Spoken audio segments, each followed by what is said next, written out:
Okay, all the devotees, can raise your hand, whoever wants to read. Before we start reading Chaitanya Chaitamrita, we usually sing Jaya Jaya Shri Chaitanya Jaya Nityananda Jaya Advaita Chandra Jaya Gaura Bhakta Vrinda. So you all can sing with me. Jaya Jaya Shri Chaitanya Jaya Nityananda Nityananda, Jaya Jaya Advaita Jaya Shri Shri Chaitanya Chaitanya Jaya Jaya Nityananda, Jaya Shri Chaitanya Jaya Jaya Jaya Shri Nityananda Chaitanya Chandra Jaya Jaya Jaya Nityananda, Advaita Chandra Jaya Jaya Advaita Gaura Chandra Bhakta Jaya Vrinda. Gaura Bhakta Vrinda, Jaya Shri Chaitanya Jaya Nityananda Jaya Advaita Jaya Chandra Advaita Jaya Chandra Gaura Bhakta Gaura Bhakta Vrinda. Vrinda. Jaya Chaitanya. Thank you. You know, one time in, I think it was 2000, summer of 2006, I went to Vrindavan with my friend. We had gone to get the dresses and jewelry and paraphernalia for Radha Govinda in Mangalore. So, and it was evening and we were talking, and then we talking, we got lost. Okay, we both got lost in the way. And then we entered the courtyard of a house because the house was so big and there was so much tulsi, we thought it's like a park. And then in the park, on the patio, on the veranda of the house, the lady was cooking on the wooden stove, and she was serving the hot chapatis to the family, and the family was sitting in a semicircle, and one family member was sitting on the side and reading in Bengali Chaitanya Chaitamrita to everyone who was eating and cooking. So who was eating and cooking were listening to this family member, and they are like eating and she's cooking, and it was so nice. That's Vrindavan. And what do we do? Turn on the TV, turn on the TV, or turn on the phone, or do something. But it should be, try to do that if somebody is eating, and then at least one meal a day. Everyone should eat together, and one of the family member will be reading some some of this, and well, the others are eating prasadam. Okay, so far we studied that Krishna's Kaviraj Goswami Prabhupada has offered prayers. Last prayer was offered to Nityananda Prabhu, and Nityananda Prabhu is no other than Balram Very ji. nice. Balaram. And from Balaram, the Balaram is a personal expansion, right? So from Balaram, what comes? Balaram expands itself to Sankarshana. Sankarshan. And from Sankarshan, one of the expansions is, there's some noise on the back. You don't, please mute yourself. From Sankarshan, what is the next? Pradyumna, Aniruddha, Asudeva, and Okay. From Sankarshan, what did we read? From Sankarshan, what is it? Comes Mahavishnu. Mahavishnu. And from Mahavishnu's breathing comes? From Mahavishnu's breathing comes? The universes. The material manifestation. Yes, the material manifestation. Thank you. So Krishna says in 9th chapter Bhagavad Gita, let me see who is the scholar here. 9th chapter Bhagavad Gita, the verses, right? That 9.4, 5, and 6. What does he say? What does he say in 9.4, 5, and 6? What does those verses explain? What does those verses explain? 9.4, 9.5, 9.6. Maya tatam idam sarvam, that verse, Mataji. So what does it, what tattva is explained over there? That everything rests on me. Yes. Very nice. So what tattva is? Rupa Goswami Prabhupada gave that tattva. Achintya. Achintya Bheda Bheda Tattva. Achintya Bhed Abhed Tattva. So that's what, right? So Krishna is simultaneously one and simultaneously different. So that's how is it true? How is it true is explained here. That how Krishna is expanding himself to Balaram, and Balaram is expanding himself to Sankarshan, Sankarshan is expanding himself to Mahavishnu. Even though everything is coming from Krishna, but Krishna is not there, but he's there. So that is one way to explain that tattva. And also we understood the meaning of the word Ram in Hare Krishna Maha Mantra that Ram refers to Balaram and it also refers to Nityananda Prabhu. Srila Prabhupada has explained. Okay, so we will start from here. Who is the first? Kirti Mataji. Mataji, you made me so rich, so much books. Thank you so much. Hare Krishna Mataji, I'm glad I made you happy. Oh, thank you. Hare Krishna. Hare Krishna. The subject matter of the Chaitanya Charitamrita deals primarily with what is beyond this material creation. The cosmic material expansion is called Maya, illusion, because it has no eternal existence, because it is sometimes manifested and sometimes not. It is regarded as illusory. But beyond this temporary manifestation is a higher nature, as indicated in the Bhagavad Gita, chapter 8, verse 20. Parastamas tasmat tu bhavonya vyakto vyaktat sanatanaha yaha sa sarveshu bhuteshu nasyatsu na vinashyati.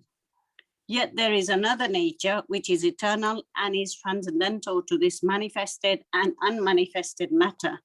It is supreme and is never annihilated. When all in this world is annihilated, that part remains as it is. Bhagavad Gita, chapter 8, verse 20. The material world has a manifested state, vyakta, and a potential unmanifested state, avyakta. The supreme nature is beyond both the manifested and the unmanifested material nature. This superior nature can be understood as the living force, which is present in the bodies of all living creatures. The body itself is composed of inferior nature, matter, but it is the superior nature that is moving the body. The symptom of that superior nature is consciousness. Thus, in the spiritual world, where everything is composed of the superior nature, everything is conscious. In the material world, there are inanimate objects that are not conscious, but in the spiritual world, nothing is inanimate. There is a table, a table is conscious, the land is conscious, the trees are conscious, everything is conscious. It is not possible to imagine how far this material manifestation extends. In the material world, everything is calculated by imagination or by some imperfect method. But the Vedic literatures give real information of what lies beyond the material universe. Since it is not possible to obtain information of anything beyond this material nature by experimental means, those who believe only in experimental knowledge may doubt the Vedic conclusions. For such people cannot even calculate how far this universe extends, nor can they reach far into the universe itself. That which is beyond our power of conception is called achintya, inconceivable. It is useless to argue or speculate about the inconceivable. If something is truly inconceivable, it is not subject to speculation or experimentation. Our energy is limited and our sense perception is limited. Therefore, we must rely on the Vedic conclusions regarding that subject matter, which is inconceivable. Knowledge of the superior nature must simply be accepted without argument. How is it possible to argue about something to which we have no access? The method for understanding transcendental subject matter is given by Lord Krishna himself in the Bhagavad Gita, where Krishna tells Arjuna at the beginning of the 4th chapter, Imam vivasvate yogam proktavan aham avyayam vivaswan manava praha manur ikshvakave pravit. I instructed this imperishable science of yoga to the sun god Vivaswan, and Vivaswan instructed it to Manu, the father of mankind, and Manu in turn instructed it to Ikshvaku. Bhagavad Gita, chapter 4, verse 1. Thank you, This Mataji. is Thank you. okay. Thank you. So Hare nice. Krishna. Hare Krishna, very nicely read and very nicely pronounced. Verses, you're becoming expert. Is it the Bhakti school magic? Yes? Is it the magic of Bhakti school? No, it's all everybody's mercy. Thank you. But you regularly go to Manor and have classes there? Not classes as such, but I'm going now once a week to do a little bit of service. So nice. So nice. So Kirti Mataji is in London, and Bhaktivedanta Manor is one of the most active retreat centers in the whole world, in the world of ISKCON. So she is in good hands, very good teachers. I have some friends over there. I will come there one day. Really want to see. Yes, please do. Please come. So yes, one day. Yes, thank you. Thank So you. subject matter of Chaitanya Chaitamrita deals primarily with what is beyond this material creation. Okay, so we are not trying to solve the material problems. There's a saying, right, that we cannot solve anything material with a material solution. A material problem cannot have a material solution. This is very nice topic, actually. Think about it. A material problem cannot have a material solution. Prabhupada gives example of, let's say, Prabhupada gives example of a person suffering from syphilis. Says, okay, a person is suffering from the syphilis, and then they get the injection, and then they get cured. Okay, they don't have syphilis anymore. But then does it really solve the problem? Does it really solve the problem? Or they just find out that, okay, I will go and have illicit relationships again, and if I get a disease again, I will come back to take one injection again. So is that material solution is the real solution? Is it really a solution? Yes. No, No, Mataji. No, Prabhupada gives this example of this disease. So, in Nectar of Instruction, verse 1, and also Srimad Bhagavatam, first canto, what is it called as Hasti Snan, right? The process of atonement that is prescribed in the Karmakand section of the Vedas. Okay, then if you have done something wrong, then you have to atone by giving this charity or doing this yagya or doing this or whatever, right? So that kind of atonement, Parikshit Maharaj asked this question to Sukdev Goswami, that it actually is not really cleaning the heart, because after atonement, it's not that the person is not going to do any more sinful activity, but they find out a way to get out of it. Not that they find out a way not to do it, but then do it but not suffer because of it. That Prabhupada gives example of going to church and confessing, right? You do the sinful activity all through the week, okay, and then on Saturday or Sunday, I don't know what day, go confess and then ask for forgiveness, for you're given forgiveness. Now Monday start again.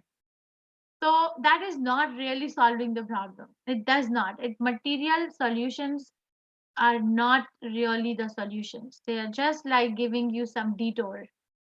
The solution really is cleaning the heart, right? Next, after we finish introduction, Prabhupada gives us Sikshamrita 8 verses, and one of the Chaitanya Mahaprabhu left behind for us. And I was thinking, I will take each and every verse in a little bit of a detail than just reading the translation. And I have a very good fortune of helping my spiritual master to translate his book about it. So I have all the resources from where we can learn, and we will learn the first verse, Cheto Darpana Marjanam. So Cheto Darpana Marjanam. So first verse is like cleansing the mirror of the heart. Cheto, Chetana, right? Heart. Darpan is mirror. Marjanam means cleaning. So clean this heart. And what does it really mean? That's what Chaitanya Chaitamrita deals with. So which is not dealt with in our creation where we are. Our domain is only maybe x-axis and a y-axis, and there may be a z-axis, but it doesn't go in all directions. I think I shared with all of you. One of my friends one day shared her realization with me. She said, whatever we do in the material world is always running in the plane surface, right? Running to get the job done, running to get the house, to make sure the house is okay, running to make sure the family is okay, running to make sure I'm meeting all my requirements of education, or running to do the exercise at the gym, running to running to maintain the car or any vehicle we have, or running, we're running whole day, running, but it doesn't actually uplifts us. We think Why does a person run behind doing all these things? The real answer is given in Nectar of Devotion. You see, Shastras don't lie. Shastras don't lie because Shastras are all good and all perfect. So why are we running? Because we are loving, we are looking for some love. We are looking for some acceptance, affection. We are looking for appreciation. We are looking for love. We are looking, and then we get tired. And then that verse is there, right? Pa, fa, bha, bha, ma.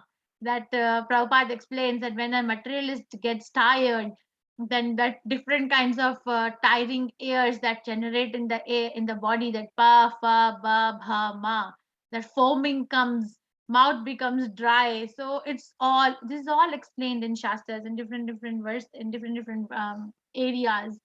You just got to connect it, that this is not the place where I really belong, because I'm not connecting to Atma. There is Atma inside my body, right? The Atma is keeping my body alive.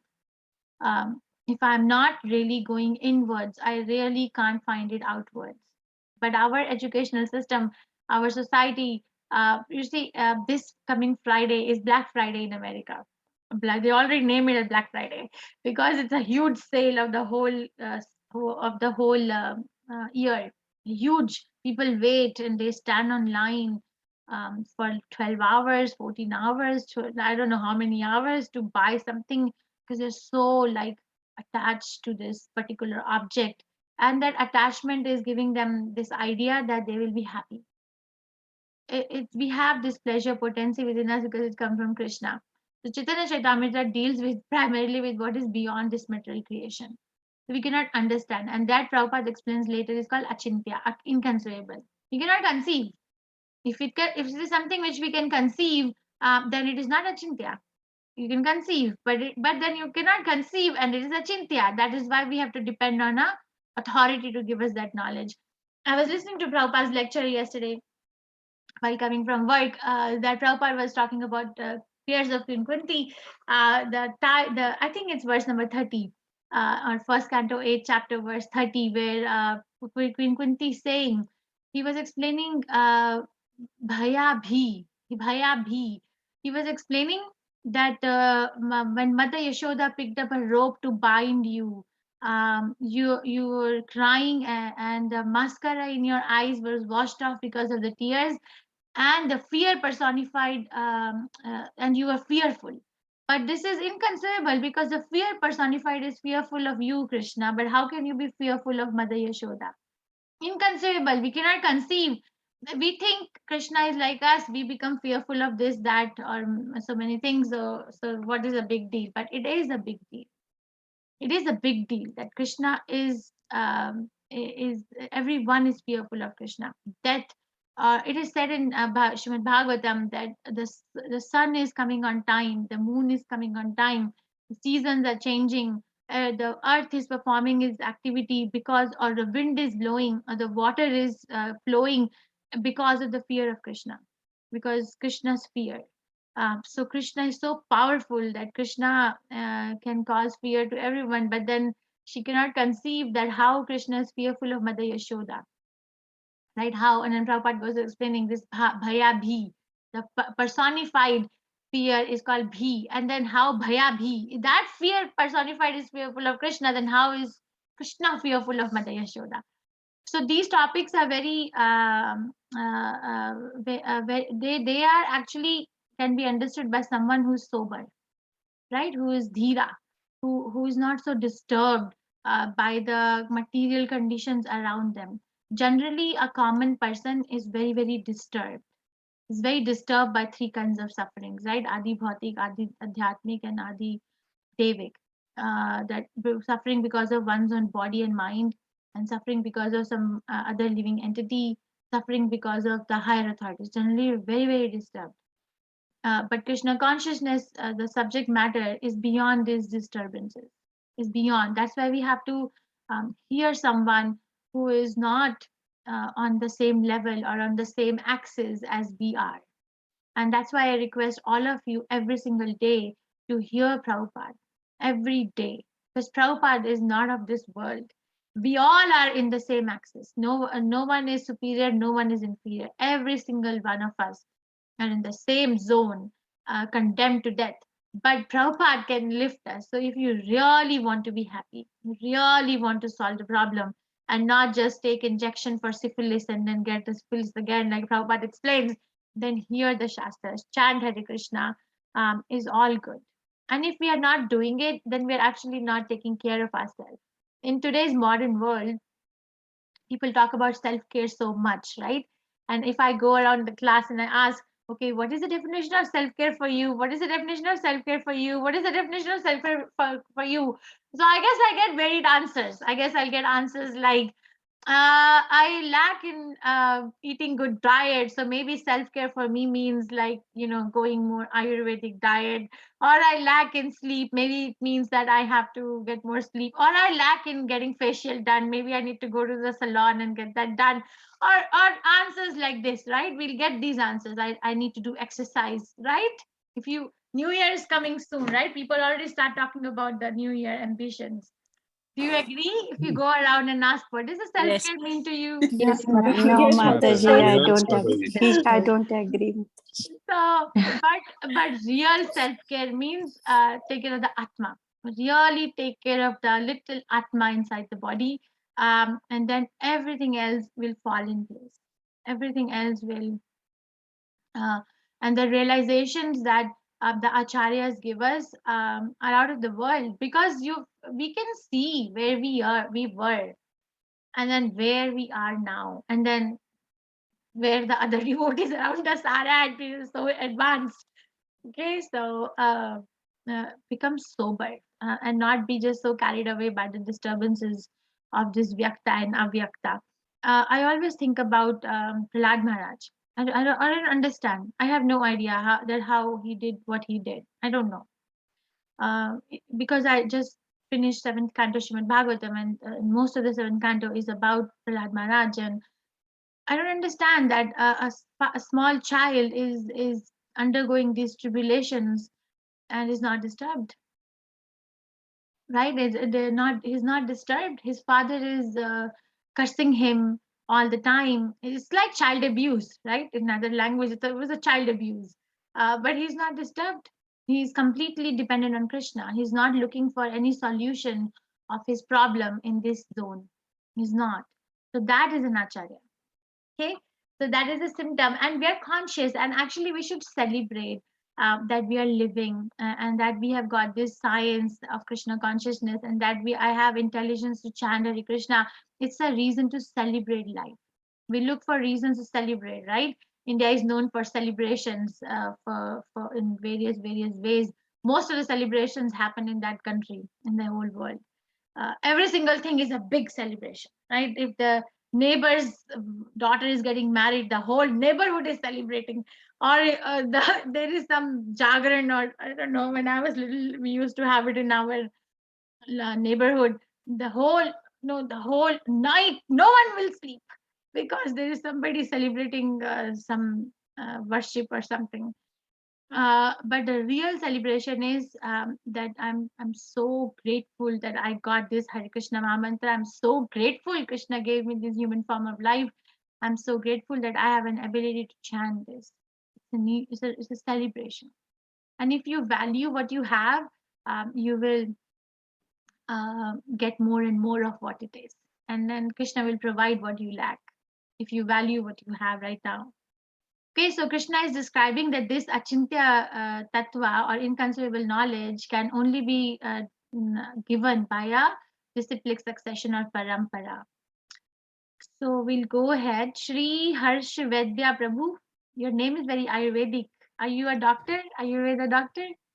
I'm a psychotherapist, ma'am. Oh, we have to be scared of you.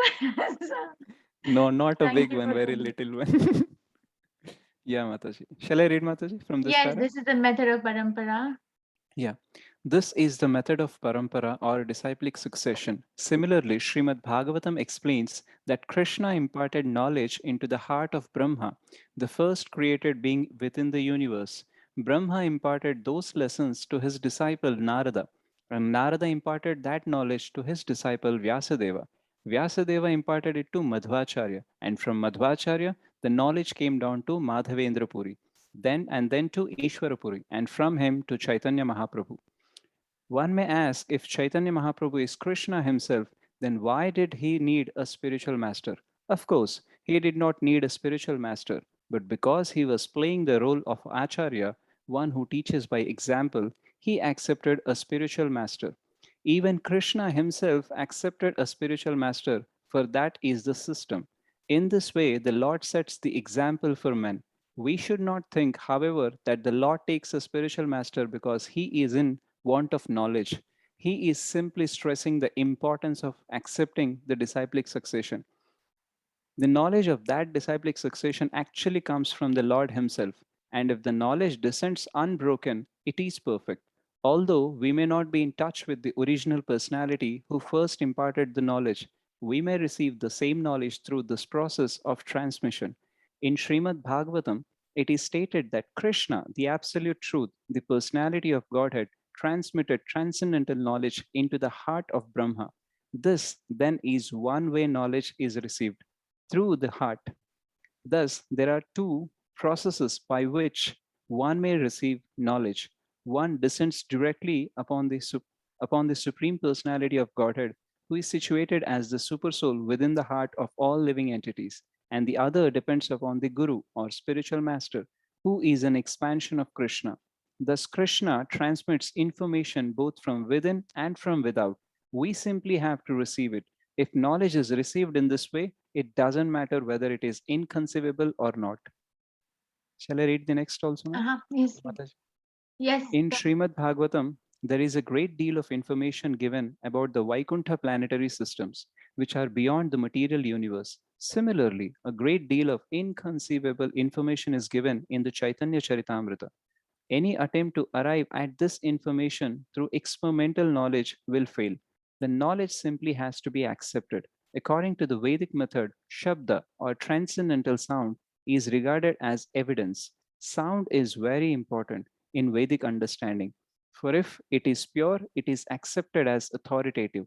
Even in the material world, we accept a great deal of information sent thousands of miles by telephone or radio. In this way, we also accept sound as evidence in our daily lives. Although we cannot see the informant, we accept his information as valid on the basis of sound. Sound vibration then is very important in the transmission of Vedic knowledge. Thank you, Prabhu. Let's talk about this. Two ways of receiving knowledge. One way is directly from the heart that Brahma got. And Brahma took birth from the navel of Garbhodaksha Vishnu.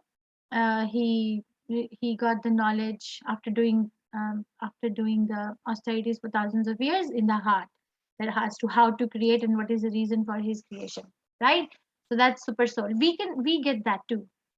We get that inspiration depending on our connection with Krishna consciousness. We hear that voice, right? Do we all have a place of knowing, right? We know what's wrong or right. We do. Is it or is it not? Yes, Some way or Definitely, not Mataji. 100%. It's called intuitiveness. So It's that called is- intuitiveness. So that intuitiveness is basically the super soul giving you intelligence in according to the scriptures. So we all have this place of knowing. If we actually align ourselves in with the principles of Krishna consciousness, the place of knowing goes on expanding. Like Prabhupada explains in Nectar of Devotion that if you love Krishna, your circle of love goes on expanding to so many things just by loving Krishna. Like that, if we actually connect to ourselves, our circle of knowing, our place of knowing goes on expanding to other people, to other living entities, to creation, to spiritual world, to intimate pastimes of Krishna's, goes on expanding, right? So that comes from the super soul. There is a verse also in Srimad Bhagavatam where it says that to those who are honest to the words of the spiritual master, the imports of the Vedic scriptures are revealed in their heart. The purports are actually revealed in the heart. The knowledge of revelation. There's nothing to be discovered, to be redone. Sorry, it's revealed. And the other thing is sadhana bhakti is where spiritual master gives the knowledge. Like Prabhupada is giving it to us right now. Prabhupada is called Acharya. Like no one else is called as Acharya. At least in International Society for Krishna Consciousness, the title founder Acharya is only for Srila Prabhupada. No one else claims it, no one else says it, and it is Prabhupada's order. So Prabhupada is like that Acharya for all of us. He's giving it to us, the knowledge. And it is very important to have a spiritual master. And I think we discussed this topic of spiritual master in second chapter of Bhagavad Gita in a little bit more detail, where I did discuss that there is a Patha Pradakshaka Guru, right? There are different kinds of gurus. I think there are 11 kinds of gurus explained in 11th canto Srimad Bhagavatam, in the chapter where it explains the pastime of prostitute Pingala. We are there. So how a honeybee is a guru, how a flower is a guru, how a prostitute can be a guru. So there are different kinds of gurus explained. But in the whole, we break it down to Patha Pradakshaka Guru. So Patha Pradakshaka Guru is somebody who shows us the path. Let's say that you have a friend or somebody who is very sad, who feels lost for some reason or the other. And then you say, okay, why don't you try going for this Understand Gita 18 days classes? Just give it a try. What's the harm? You're not going anywhere. You're not spending even a iota of your money. All you're doing is logging into this Zoom class. What's the harm? So, okay, you give them so many options, a person takes it. You or I may be or may not be serious about doing it ourselves, but we gave it to them and they took it. So then that is a Patha Pradakshaka Guru. Patha Pradakshaka means shows the path. And if the other person is serious, then they get somebody called Siksha Guru. When somebody is teaching somebody, then they're playing the role of a teacher, right? So Siksha Guru. But the Siksha Guru is a little more serious relationship, because the Siksha Guru themselves are very serious about their own Krishna consciousness. They are, their life is aligned to increase their own Krishna consciousness, and they are themselves trying to be an example. So there's no hypocrisy, basically. Patha Pradakshaka Guru is like touch and go kind of a person. Siksha Guru is something where you have a relationship with. And one can have more than one Siksha Guru. We can take Siksha from so many devotees around us, right? So, but there's almost always one or two more prominent Siksha Gurus than the others in each devotee's life. And if we follow the principles, and the Siksha Guru is also sincere and honest, and if we stay in the association and get our questions answered, and the relationship is built in the 6 exchanges that Rupa Goswami Prabhupada tells us in Nectar of Instruction, then Krishna manifests Diksha Guru. Here you go. You're looking for connection and deepening your connection. Now you establish your sambandha with the parampara. So Diksha Guru is somebody who formally initiates. Diksha Guru and Siksha Guru can also be same, but Diksha Guru is always one. We cannot have more than one Diksha Guru. We cannot go on taking Diksha from here also, there also, and there also. But Siksha is different. And Diksha Guru is also a Siksha Guru because they teach, right? Then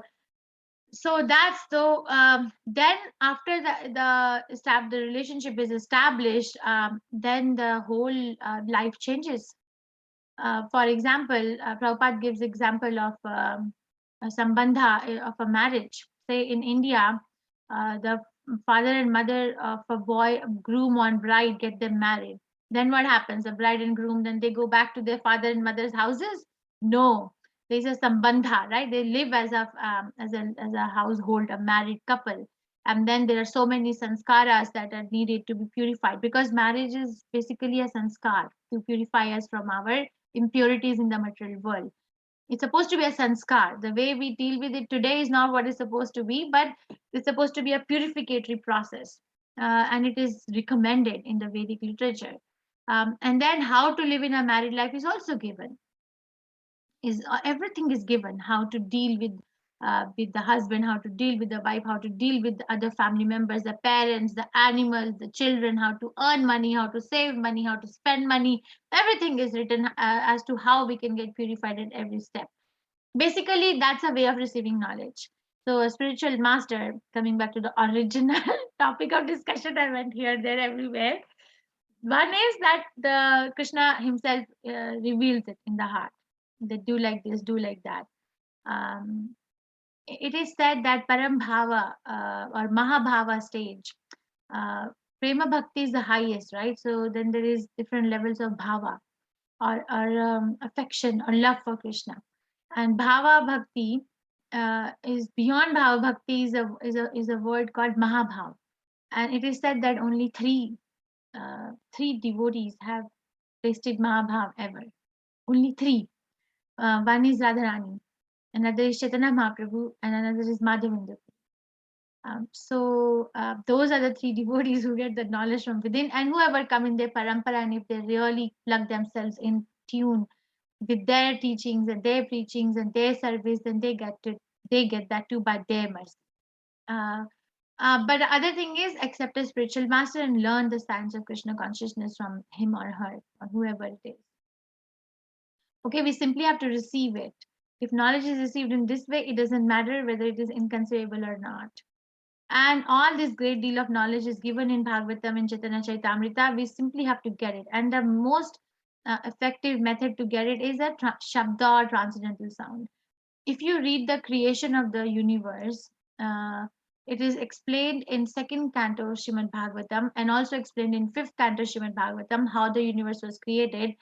You will learn that it is created first from the first component of earth, water, fire, ether, which are there. First component that comes is ether, and the first material object that travels in the ether is sound. So the sound, the same sound, material sound, can take me to a next material body, upper or lower. And the same sound, if I hear the transcendental sound, if I attach myself to a transcendental sound, it can transfer me to Krishna. So much is the power of the sound. Like sound waves have the most potency. Like we are all sitting at our places. Most of us have our cameras off, but then what is acting between me and you and every one of us? What is connecting? What is connecting? The sound. Sound, Mataji. Sound. It's so powerful. So sound can actually transform our consciousness. And if you have to choose, then choose wisely. No, why do we have to choose a bad kind of a sound, or not bad, but a material sound, which will take me away from Krishna? And then we need that kind of a relationship in our life. We need that kind of friendship with other devotees that, listen, I really want to elevate myself to the level of Krishna consciousness, but I seem to have no attraction to it. I seem to get tired by chanting Hare Krishna. I seem to feel like, oh, this is a lot of work. I seem to have like no time to open Srimad Bhagavatam, but I know from within that this is good for me. How many of you can relate to what I just said? How many of you can relate to what I just said? I know this is good for me. I know. You know, people, Yes, I've Mataji. seen Hare Krishna people, they look so Yes, happy, they look Mataji. so effulgent. But Yes. I don't have a taste. 16 rounds, Mataji. Yes. I know I have bought Srimad Bhagavatam. I keep looking at it on the bookshelf. I don't have any time to pick up that book. It looks so fat. It looks like I'll never It's nice finish it. decoration, Mataji. Yes. How many of you Each can one relate of to this? each one of us, Mataji. So, Mataji. so that's why we need each other. That's why we need that kind of an association, right? Asat Sangha Tyaga, Sai Vaishnava Achar. Ramananda Rai asked Chaitanya Mahaprabhu the definition of a Vaishnava. What is the definition of a Vaishnava? Is it the person who is like very bright faced, have done good facial, or wearing very big tilak, or wearing very big ganthimala, or wearing very nice Vaishnava attire? Or what is the definition of a Vaishnava? Or having very big chanting beads? What is the definition of a Vaishnava? A person who is renounced and sitting in the Himalayas, a person who has renounced their family. What is the definition? So Chaitanya Mahaprabhu said, Asat Sangha Tyaga Sai Vaishnava Achar. Asat Sangha. One who is able to give up the association which is Asat, not eternal. That's a Vaishnava. It takes a lot of courage. And we all fall down 100 times a day from that standard, right? But then I came across this saying recently that falling down is not a problem, but staying down is. So don't choose to stay down. And how do we choose not to stay down?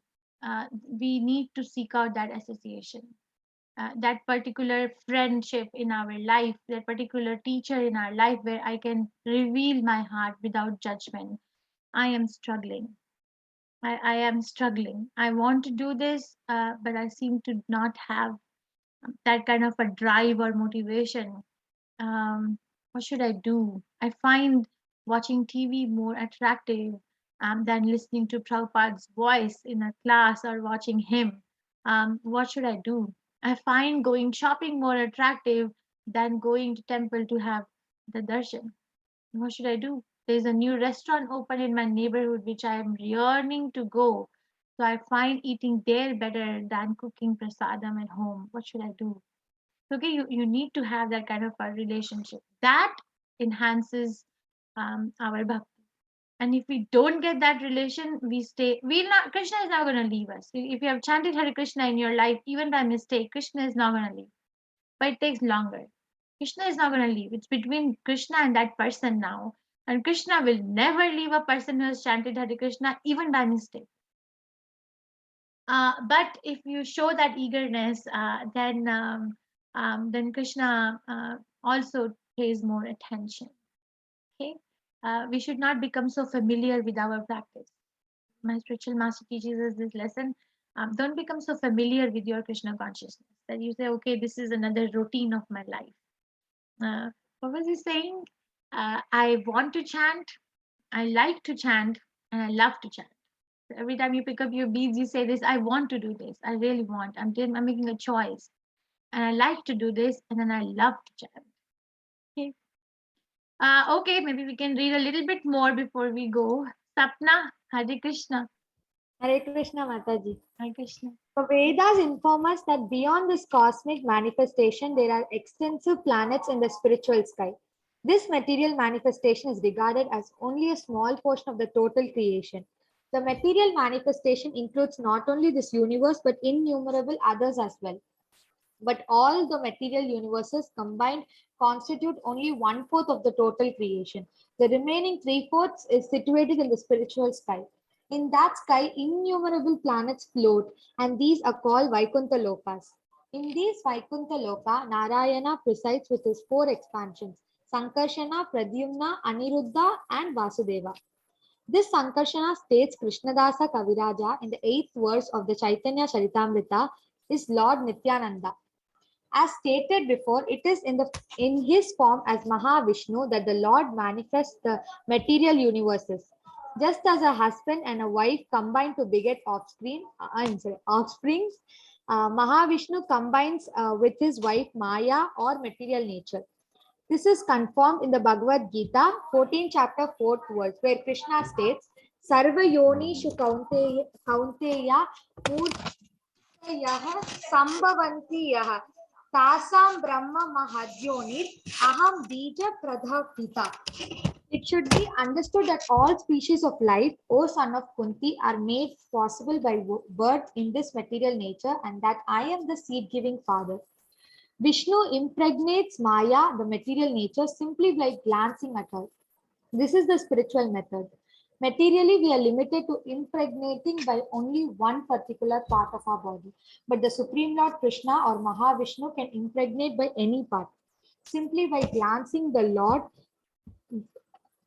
can conceive countless living entities in the womb of material nature. The Brahma Samhita confirms that the spiritual body of the Supreme Lord is so powerful that any part of his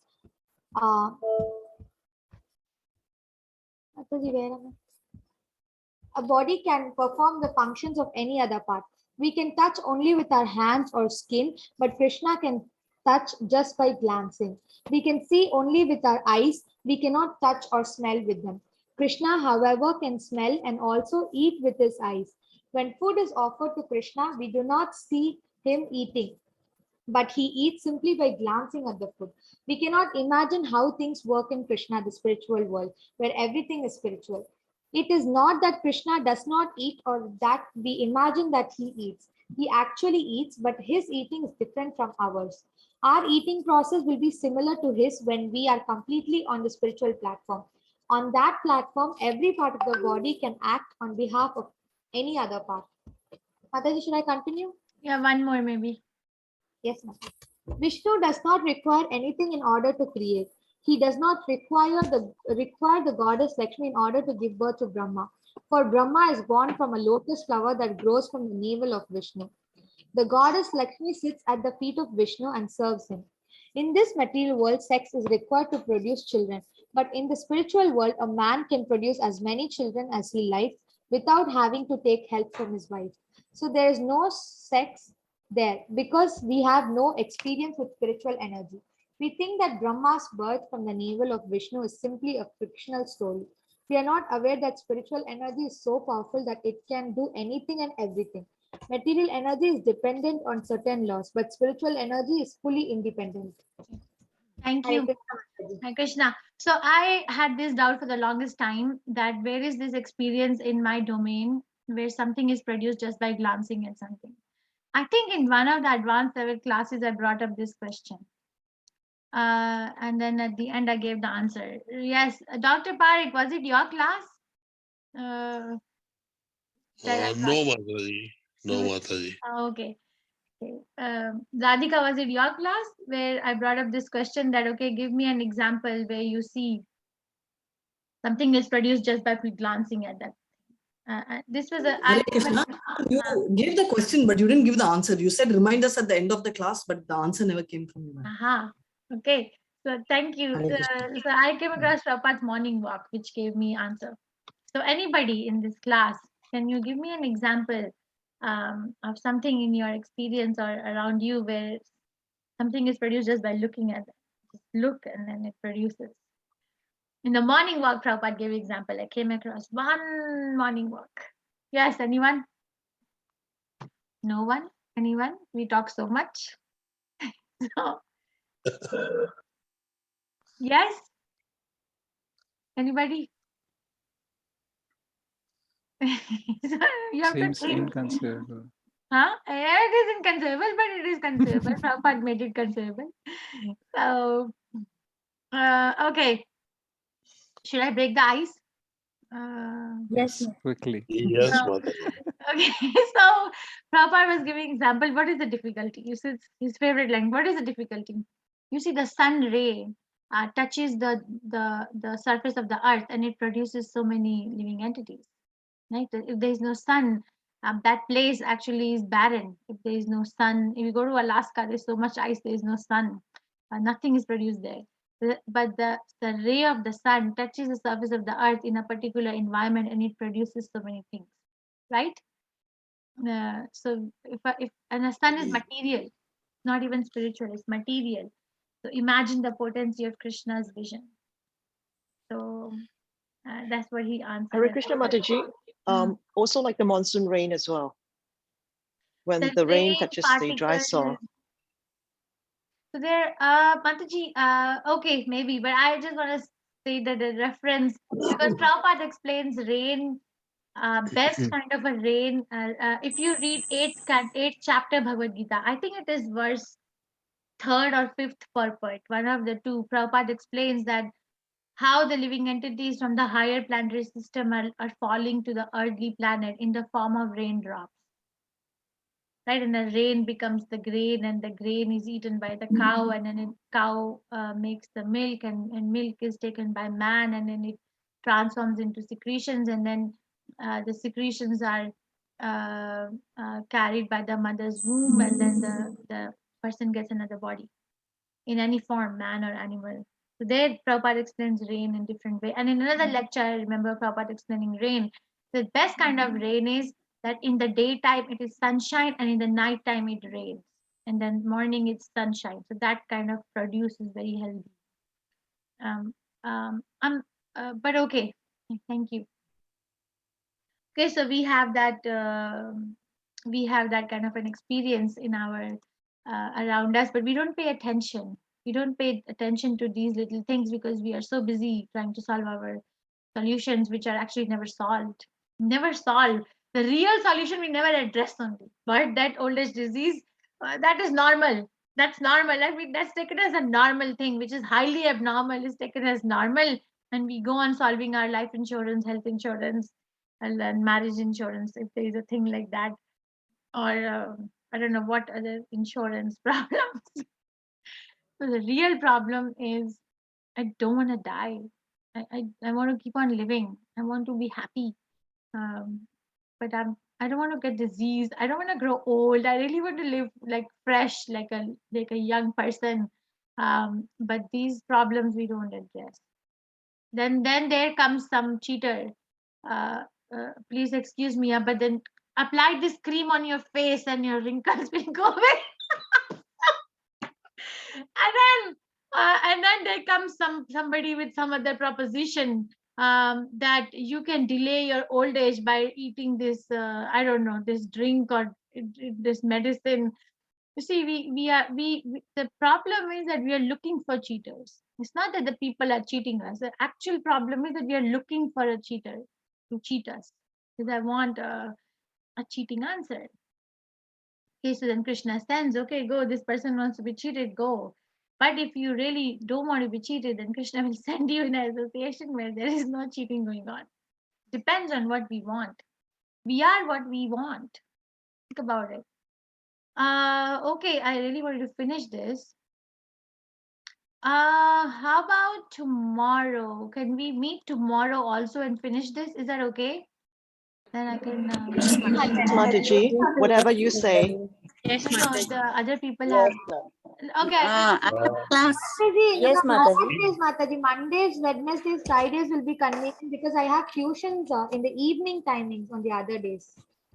Oh, I have Wednes- study circle Tuesday, Wednesday Thursday. I should make my be time fine, available Mataji, for at the you, same Mataji. time.